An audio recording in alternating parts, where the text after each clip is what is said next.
The Story of Civilization, Part 2. The Life of Greece, being a history of Greek civilization from the beginnings, and of civilization in the Near East, from the death of Alexander to the Roman conquest, with an introduction on the prehistoric culture of Crete by Durant. Chapter 21, the Zenith of Philosophy. Section 2, the Socratic Schools. Part 1, Aristippus. If it was a middling age in science, the 4th century BCE was the heyday of philosophy. The early thinkers had propounded vague cosmologies. The sophists had doubted everything but rhetoric. Socrates had raised 1,000 questions and answered none. Now, all the seeds that had been planted in 200 years sprouted into great systems of metaphysical, ethical, and political speculation. Athens, too poor to maintain its state medical service, nevertheless opened private universities that made it, as Socrates said, the school of Hellas, the intellectual capital and arbiter of Greece. Having weakened the old religion, the philosophers struggled to find in nature and reason some substitute for it as a prop of morals and a guide to life.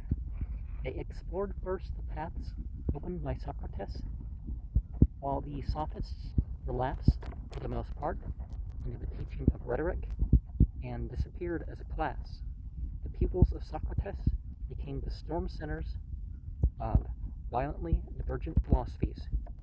Euclides of Megara, who had often traveled to Athens to hear Socrates, stirred up his native city with the rage of disputes, as Timon of Athens phrased it, and developed the dialectic of Zeno and Socrates into an heuristic,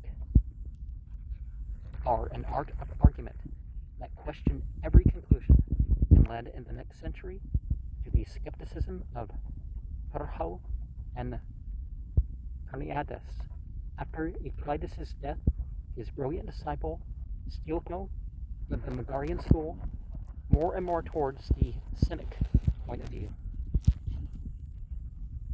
Since every philosophy can be refuted, wisdom lies not in metaphysical speculation, but in such simple living as will liberate the individual from dependence upon the external factors in well-being. When, after the sack of Megara, Demetrius Polyorcetes inquired how much Stilpo had lost, the sage replied that he had never possessed anything but knowledge, and no one had taken this away. In his latter years, he numbered among his students the founder of the Stoic philosophy, so that the Megarian school may be said to have begun with one Zeno and ended with another. The elegant Aristippus, after Socrates' death, traveled to various cities, spent some time with Xenophon at Scylla, but more with Lais and Corinth, and then settled down to found a school of philosophy in his native Durant, on the coast of Africa. The wealth and luxury of the upper classes cities had formed his habits, and he agreed most with that part of his master's doctrine, which called happiness the greatest good. Handsome in figure, refined in manners, clever in speech, he made a way for himself everywhere. Shipwrecked in roads,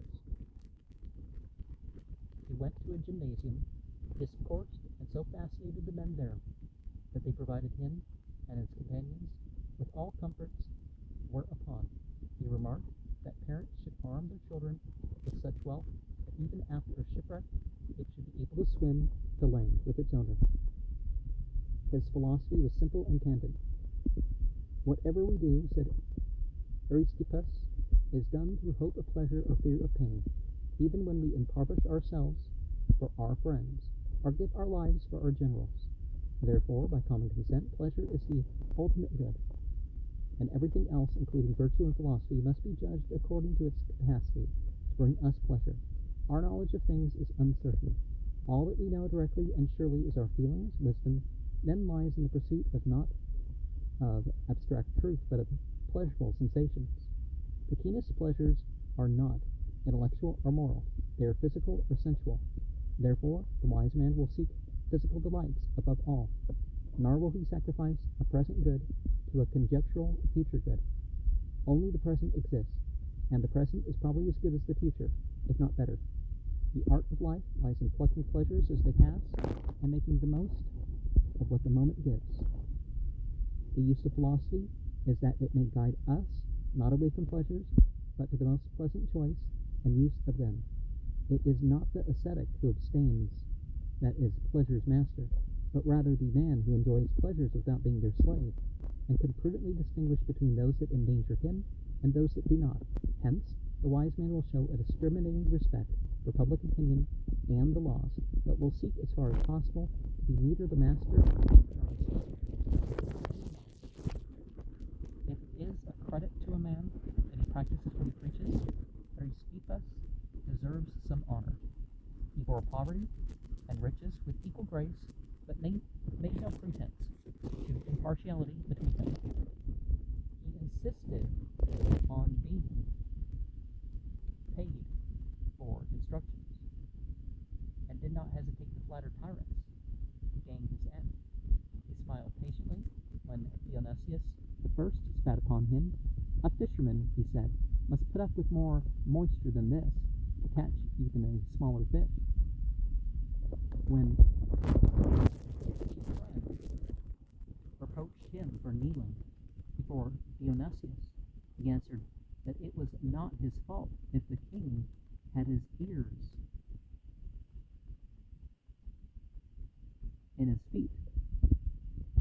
And when Dionysius asked him why philosophers haunt the doors of the rich, but the rich not frequent the presence of philosophers, he replied, because the first know what they want, but the second do not. Nevertheless, he despised men who pursued wealth for his own sake. When the rich Phrygian Simus displayed to him an ornate house paved with marble, Aristippus spat in his face, and when Simus protested, he excused himself on the ground that he could not find, amid all this marble, a more suitable place to spit in. Having made money, he spent it lavishly on good food, good clothing, good lodging, and, as they seemed to him, good women. Being reproved for living with a courtesan, he answered that he had no objection to living in a house or sailing in a ship that other men had used before him. When his mistress said to him, I am in a family way by you, he replied, you can no more tell that it was I than you could tell after going through a thicket which thorn had scratched you. Well, the impact we have on people is very often a result of impacts that others have had on them, but the attachment and whatnot is still what it is. And sometimes you can make a more honest woman out of a woman who's learned the pitfalls of the other ways.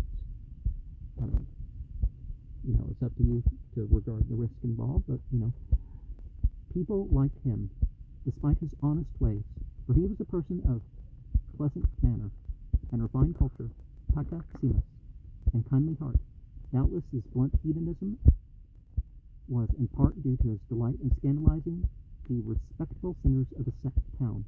He gave himself away by reverencing Socratic, loving philosophy, and confessing that the most impressive spectacle in life is the sight of a virtuous man steadily pursuing his course in the midst of vicious people. Before his death, 356 BCE, he remarked that the greatest legacy he was leaving to his daughter, Erecta, was that he had taught her to set a value on nothing that she could do without. A strange surrender to Diogenes. She succeeded him as head of the Socratic school, wrote 40 books, and had many distinguished peoples earned from her city an honorable epitaph, a light to tell us. Those who admit philosophy from their education, says Aristippus, are like the suitors of Penelope. They find it easier to win over the maidservants that to marry the mistress. Part 2. Diogenes. Antisthenes agreed with the conclusion, but not the arguments, of this philosophy, and drew out of the same Socrates an ascetic theory of life. The founder of the Socratic school was the son of an Athenian citizen and a Thracian slave. He fought bravely at Tanagra in 426 BCE. He studied for a time with Gorgias and Perdiccas and set up his own school. But with having heard Socrates' discourse, he went over to his pupils with him to learn the wisdom of the older man. Like Eudoxus, he lived at the Piraeus and walked to Athens nearly every day, 4 or 5 miles each way. Perhaps he was present when Socrates or Plato discussed with the complacent interlocutor the problem of pleasure. Socrates said, "Do you think that the philosopher ought to care about the pleasures of eating and drinking?" Simmias said, "Certainly not." Socrates said, "And what do you say of the pleasures of love? Should you care about them?" Simmias said, "By no means." Socrates said, "And he will think much of the other ways of indulging the body, for example, the acquisition of costly raiment or sandals, or other adornments of the body. Is it the caring about these? Does he not rather despise anything beyond what nature needs?" Simmias said, "I should say that the true philosopher would despise them." This is the essence of the Cynic philosopher: to reduce things of the flesh to bare necessities in order that the soul may be as free as possible. Antisthenes took the doctrine literally and became a Greek Franciscan without theology. Aristippus' motto was, "I possess, but am not possessed." Antisthenes' was, "I do not possess in order not to be possessed." He had no property, and dressed in so ragged a cloak that Socrates twitted him, "I can see your vanity, Antisthenes, through the holes of your cloak." It reminded me of one of the stories about Moses encountering somebody.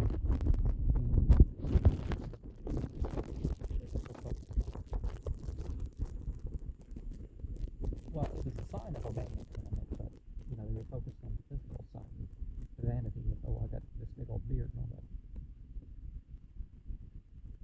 Aside from this, his only weakness was the writing of books, of which he left 10. One of them was a history of philosophy. After Socrates died, Antisthenes resumed his role as teacher.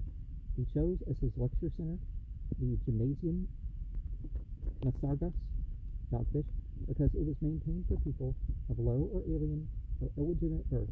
The name Cynic became attached to the school rather from the place than from the creed. Antisthenes dressed like a workman, took no pay for his teaching, and preferred the poor for his pupils. Anyone unwilling to practice poverty and hardship was driven away by Antisthenes' tongue or his club. He refused at first to take Diogenes as a pupil. Diogenes insisted, bore insult patiently, was received, and made his teacher's doctrine famous throughout. Plus, by living it completely. Antisthenes had been half slave in origin. Diogenes was a bankrupt banker from Sinope. Diogenes had begged from actual want, and was pleased to learn that this was a part of virtue and wisdom. He adopted the beggar's garb, wallet, and staff, and for a time made his home in a tub or cask in the court of the temple of Capella in Athens. He envied the simple life of animals and tried to imitate it. He slept on the ground, ate what he could find, whether he found it, and we are assured performed the duties of nature and the rights of love in the sight of all. Seeing a child drink from its hands, he threw away his cup. Sometimes he carried a candle or a lantern, saying that he was looking for a man. And not like that one song. Well, I guess people think of a bunch of different songs. "I'm waiting for the man," that one. He injured no one, but refused to recognize laws, and announced himself long before the Stoics a Cletus are a citizen of the world. He traveled leisurely, and we hear of him living for a time in Syracuse. On one of his journeys, he was captured by pirates who sold him as a slave to Zenith of Corinth. When his owner asked him what he could do, he answered, "Govern men." Zenith made him tutor of his sons and manager of his household, in which capacities Diogenes did so well that his master called him a good genius and took his advice in many things. Diogenes continued to live his simple life so consistently that he became, next to Alexander, the most famous man in Greece. He was something of a poser, and evidently relished his renown.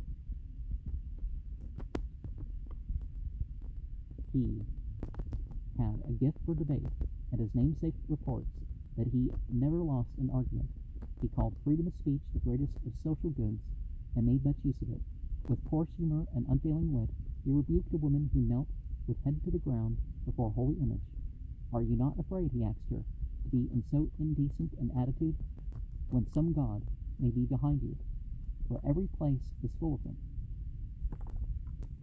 When he saw the son of a courtesan throw a stone at a crowd, he warned him, "Take care lest you hit your father." He disliked women and despised men who behaved like them. When a richly dressed and perfumed young Corinthian asked him a question, he said, "I will not answer you until you tell me whether you are a boy or a girl." All the world knows the story of how Alexander at Corinth came upon Diogenes lying in the sun. "I am Alexander the great king," said the ruler. "I am Diogenes the dog," said the philosopher. "Ask of me any favor you choose," said the king. "Stand out of the sun," answered Diogenes. "If I were not Alexander," said the young warrior, "I would be Diogenes." But we did not hear that the philosopher returned the compliment. The two men died, we are asked to believe, on the same day in 323 BCE. Alexander at Babylon in his 33rd year, Diogenes at Corinth in his 90s. The Corinthians marveled over his grave, and Sinope, which had banished him, raised a monument to his memory. Nothing could be clearer than the Socratic philosophy. It dallied with logic, only long enough to dismiss as moonshine that theory of ideas with which Plato was bewildering the intellectuals of Athens. Metaphysics, too, seemed to the Cynics a vain game. We should study nature, not in order to explain the world, which is impossible, but that we may learn the wisdom of nature as a guide to life. The only real philosophy is ethics. Well, certainly, we do have the book of ourselves and the book of nature to refer to. Well, external nature, because our bodies are obviously nature too, but philosophy is ethics. The aim of life is happiness, but this is to be found not in the pursuit of pleasure, but in a simple and natural life, independent as possible of all external aids. For though pleasure is legitimate if it results from one's own labor and effort, and is not followed by remorse, yet it so often eludes us in the chase, or disappoints us when captured, that it may be more wisely to be called an evil than a good. A modest and virtuous life is the only road to abiding content. Wealth destroys peace, and envious desire, like a rust, eats away the soul. Slavery is unjust, but unimportant. Well, certainly wars to capture slaves, Now, that will happen with war, but, it shouldn't be the point. The sage will find it as easy to be happy in bondage as in freedom. Only internal freedom counts. The gods said Diogenes gave man an easy existence. Okay, which ones? Who said that? What do they mean by gods? But man has complicated it by itching for luxuries. Oh, he said it. Okay, he said they are given complicated with itching for luxuries. Not that the Cynics put much faith in what they considered to be the gods. When a priest explained to Antisthenes how many good things the virtuous will enjoy after death, he asked, "Why then do you not die?" Diogenes smiled at the mysteries, and remarked that the offerings set up in Samothraca by those who had survived shipwreck, the offerings would have been much more numerous if those who were lost had offered them instead of those who were saved.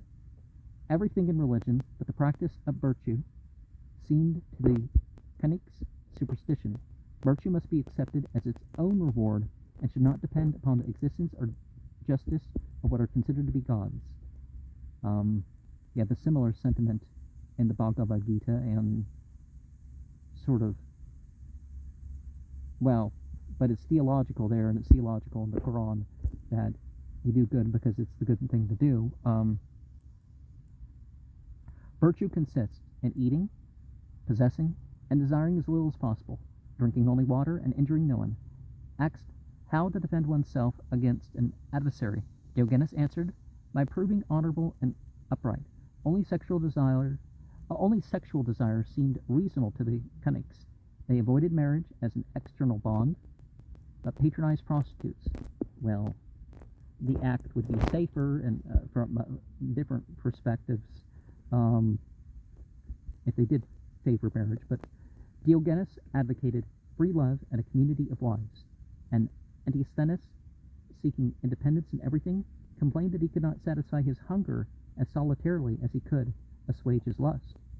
Having accepted sexual desire as normal and natural, like hunger, the Cynics professed themselves unable to understand why men should be ashamed to satisfy the one appetite, like the other in public. Even in death, a man should be independent, choosing for it his own place and time. Suicide is legitimate.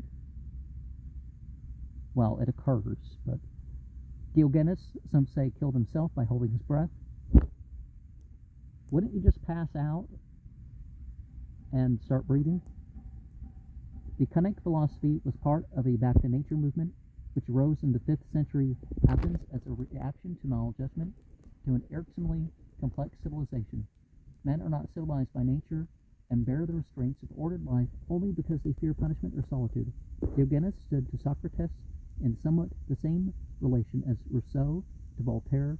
He thought that civilization was a mistake, and that Prometheus had deserved his crucifixion for bringing it to mankind.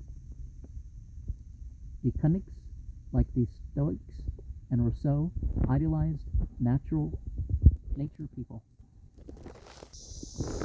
Diogenes tried to eat meat raw because cooking was unnatural. The best society, he thought, would be one without artifices or laws. The risk is much higher of not cooking your meat. So the Greeks smiled upon the Cynics and tolerated them as medieval society tolerated its saints. After Diogenes, the Cynics became a religious order without a religion. Some plants, it increases the safety to cook it too.